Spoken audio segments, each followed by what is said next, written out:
vai entrar pra história como o presidente que mais baixou o imposto, ao contrário das fake news. É verdade! Nath, Lindbergh. Você sabe quanto? Não, aí você forçou a mão. Você não, eu vou te dar um número. Eu vou te dar um número. Eu defendo que todo mundo pague menos, porque o Brasil tem a maior carga tributária nos países em desenvolvimento. A maior de todos os nossos pares, entre todos os nossos pares. Então vamos dissolver o Itaú e separar em 3, 4 bancos diferentes, transformar o Itaú em 3, 4 bancos diferentes. Vamos lá, só quero fazer uma resposta em relação ao Lindbergh. Lindbergh, banco público é financiado com dinheiro público, dinheiro do pagador de impostos. E se a gente não tá tendo superávit primário há muito tempo, a gente tá se endividando. Então o governo tá pegando dinheiro emprestado caro, passando pro BNDES, e o BNDES tá passando 70 bi pra grande empresário. Quando é o BNDES, quando é o PT, aí é fomentar a economia. Quando são os aumentos de impostos que vocês querem, aí é combater privilégio de bilionário. Não é assim que funciona, Lindbergh. E outra coisa, falar que trouxe grandes benefícios, tem ampla literatura acadêmica na economia mostrando que a política tanto do BNDES como dos privilégios tributários foi um grande fracasso. Foram investimentos de centenas de bilhões de reais que não aumentaram em 1% a nossa produtividade. Em 1% a nossa produtividade. Nada. Zero. Dinheiro que foi depois transformado em lucro para grande empresário. Você vai me dizer que teve o Ike Batista agregou muito para nossa economia. Hoje tem grandes empresas do Ike Batista representando o Brasil, mundo afora, gerando emprego, gerando renda. Embolsou tudo. Embolsou tudo, tem benefício pro povo nenhum. 73 bilhões com juro subsidiado. Me parece que nesse combate a bilionário, parece que o bilionário ruim é o bilionário que não tá com o PT, que não é amigo do PT. Quando, por exemplo, vocês atendem, eu já falei na taxa das blusinhas, aí vocês atendem o lobby da moça lá da Magazine Luiza, atende o lobby do velho da Havan, que de vez em quando PT e PL estão juntos ali. De vez em quando, recentemente, inclusive, nos vetos, votaram muita coisa junto, votaram muita coisa em acordo. Eu votei contra e vocês dois votaram juntos, mas ainda essa é uma outra pergunta que eu vou fazer. Mas eu quero que você me explique qual que é a lógica. Se o PT combate bilionário, se o PT combate grandes empresários, se o PT combate os mais ricos, por que então grandes empresários como Odebrecht, Andrade Gutierrez, Camargo Correia, OAS, UTC Engenharia doaram para a campanha da Dilma em 2010 e 2014? Se o PT enfrenta grandes empresários, por que grandes empresários financiam o PT? É meio esquisito isso para mim. Por que a JBS mandou 65% das suas doações para a campanha da Dilma em 2014? O JBS, os irmãos Wesley e Wesley, me parece que são bilionários. Da última vez que eu vi, tinham algumas dezenas de bilhões. Por que o bilionário então tá doando pro PT se o PT enfrenta bilionário e privilégio de bilionário? Cosan, do Rubens Ometo, doou mais de 10 milhões de reais. Mais de 10 milhões de reais para campanhas petistas. Então, o Ometo é um bilionário também. Se ele tá tendo seus privilégios, seus interesses enfrentados, ele que é um bilionário que explora o trabalhador, por que ele tá doando pro seu inimigo? Cutrale, Ambev, Vale, Queiroz Galvão, MRV, todas fizeram grandes doações generosas, milionárias pro PT. Então, como que aquele que tá tendo seu privilégio atacado pelo PT tá doando dezenas de milhões de reais pro PT? Eu nunca recebi um centavo do Ometo, nem conheço esses donos dessas grandes empresas, nunca nem vi pessoalmente, nem de longe eu vi, né? Muito menos receber algum dinheiro pra minha campanha. Se eu tô defendendo o interesse deles, então, gente, tá errado, viu? Tá faltando pingar aí. Porque eu tô defendendo o interesse dos bilionários, e os bilionários não estão me ajudando em nada, né? Tô mandando dinheiro pra campanha do PT. E pra fechar, essa é uma pergunta, né? Do porquê, como que o PT pode fazer enfrentamento a bilionário e são os três, né? Você são 5h40 minutos. É resposta. Eu tô respondendo já. Caramba, você A gente também. tá perdido também, né? Vocês estão perdidos hoje. Tá É a resposta. É a resposta? Então, ótimo. Então vamos lá. Então eu quero reforçar, né, que é uma contradição você dizer que tem esse enfrentamento a bilionário e bilionário fazer todas essas doações pro PT. Aliás, hoje, né, viu uma meia dúzia de tonto aí do MTST do Boulos, amigo de vocês agora. Antes quando ele era candidato a presidente, ele batia no Lula. Aí depois ele sossegou, foi pra base e agora não bate mais no Lula. Agora ele é da área lulista do PSOL, né? Invadiram lá a sede do Itaú hoje. E o PT também disse que enfrenta os grandes bancos, mas o Itaú nunca teve tanto lucro quanto o governo Dilma, 110 bilhões de reais. Então, peraí, lucro, eu não tô nem falando de faturamento, hein, Lindbergh? Eu tô nem falando de... Depois que eles pagaram todos os funcionários, todos os seus gastos, todas as suas estruturas, eles embolsaram 110 bi. Então, e esse privilégio todo? Durante o governo Dilma, eles batendo recorde de lucro. Cadê o enfrentamento? E pra fechar, eu quero colocar o seguinte. Eu vejo, Lindbergh, você reclamando muito sobre emenda parlamentar, sobre o orçamento que o Congresso sequestra do Executivo. E eu concordo com você. Para mim, emenda parlamentar não tinha nem que existir. Em país sério, no mundo desenvolvido, não existe. Não existe em Europa, não existe nos Estados Unidos. Nos Estados Unidos existe, aliás, e é chamado de barril de porco, de tão vulgar que é um parlamentar que vive de levar dinheiro para sua base. Mas em 2019, durante o governo Bolsonaro, o PT votou inteiro, com exceção de um, do Pedro Kizai, votou inteiro a favor de emenda impositiva de bancada, para colocar na Constituição e sequestrar o orçamento. Depois, em 16 de agosto de 24, você tuitou: STF formou maioria para restringir a emenda PIX e as emendas impositivas. A decisão foi do ministro Flávio Dino para aumentar a transparência do orçamento. Parabéns, STF. Quem criou a emenda PIX foi a Gleisi Hoffmann.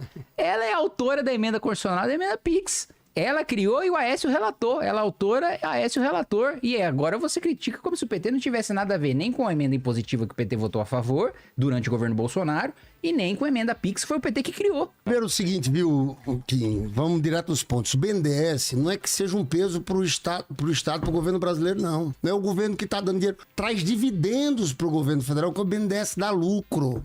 É um banco, ele cobra, ele tem participação societária de empresas. Então não é o orçamento nosso que sustenta o BNDES. Todo ano o BNDES transfere dividendos para o governo federal, está ajudando o governo a fechar as contas. Falar também sobre gastança. Você sabe que acusam muito o governo de estar gastando muito? E eu fico vendo o seguinte... De não cortar na carne, né? Mas cortar na carne é porque, novamente, a turma que o Kim representa, eles gostam de cortar dos programas sociais. Porque, veja, a gente tinha um déficit de 2,3% do PIB. Caiu para 0,09, o Haddad conseguiu. Caiu para 11 bi.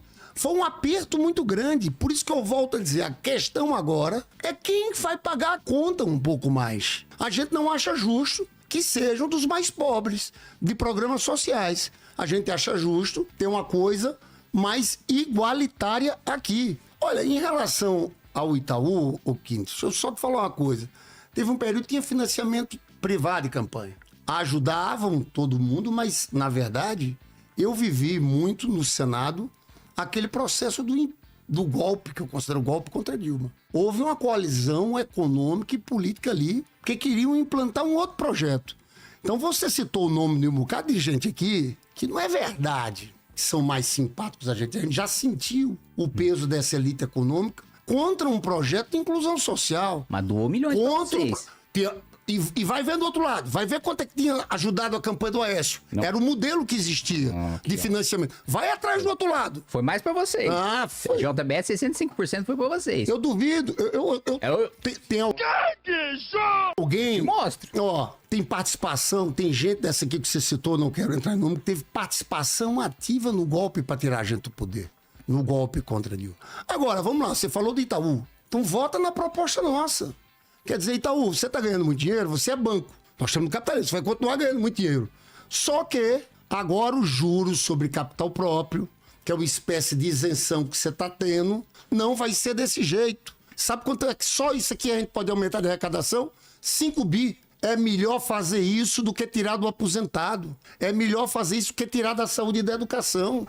É esse debate que eu vejo muita gente da Câmara faz discurso para fora e na hora não entra isso. Então, esse é um ponto central. E eu quero entrar aqui já, no tempo que me falta, sobre isenção de imposto de renda. A proposta do Haddad. Olha, o Lula, Vilela, vai entrar para a história como o presidente que mais baixou o imposto, ao contrário das fake news. É verdade! Nath, Lindenberg. Você sabe quanto? Não, aí você forçou a mão. Você não, eu vou te dar um número. Eu vou te dar um número. Sabe quantos % dos brasileiros vão ficar sem pagar imposto? 92% dos brasileiros. Sabe por quê? Eu te digo, Vilela, governo Temer e Bolsonaro, quem ganhava acima de R$ 1.903 pagava imposto de renda. Bolsonaro não reajustou a tabela de imposto de renda nem pela inflação. O que aconteceu com o Lula já agora? Já está 2 salários mínimos. Quem ganha 3.030 e tantos não paga imposto de renda. Com a votação dessa anistia, dessa isenção, até R$5 mil e a redução de 7 mil para entre 5 e 7 mil vai ter redução. 92% dos brasileiros não vão pagar impostos.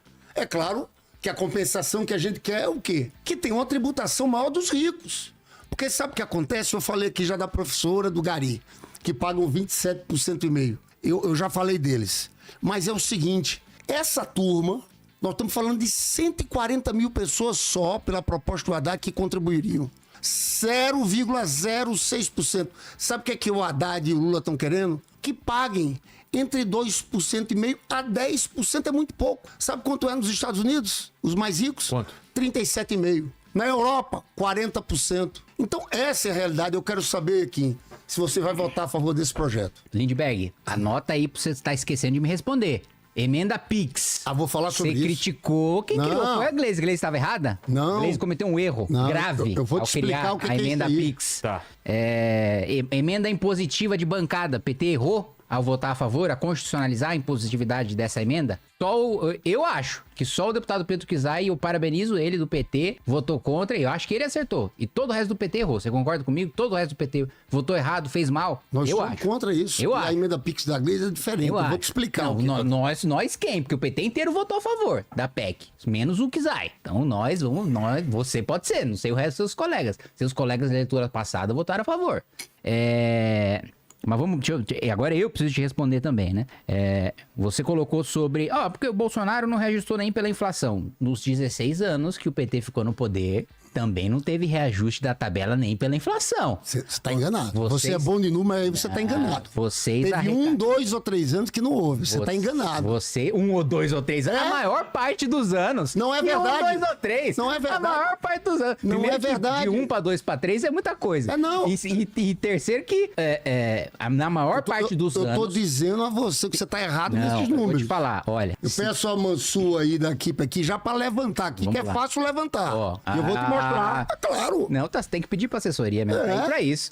Ó, Vou te mostrar que Mas você eu tá vou te errado. dizer o seguinte: o cálculo da receita mostra que, nos governos petistas, a não atualização da tabela do imposto de renda fez com que aumentasse a arrecadação real em 600 bi. Ou seja, teve aumento de imposto real de renda e vocês colocaram os 600 bi no caixa do governo, no bolso. Aí agora que vocês estão vindo com esse projeto. Eu vou votar a favor da isenção? Vou votar a favor da isenção. Agora, eu acho que todo mundo tem que pagar menos. O que você falou?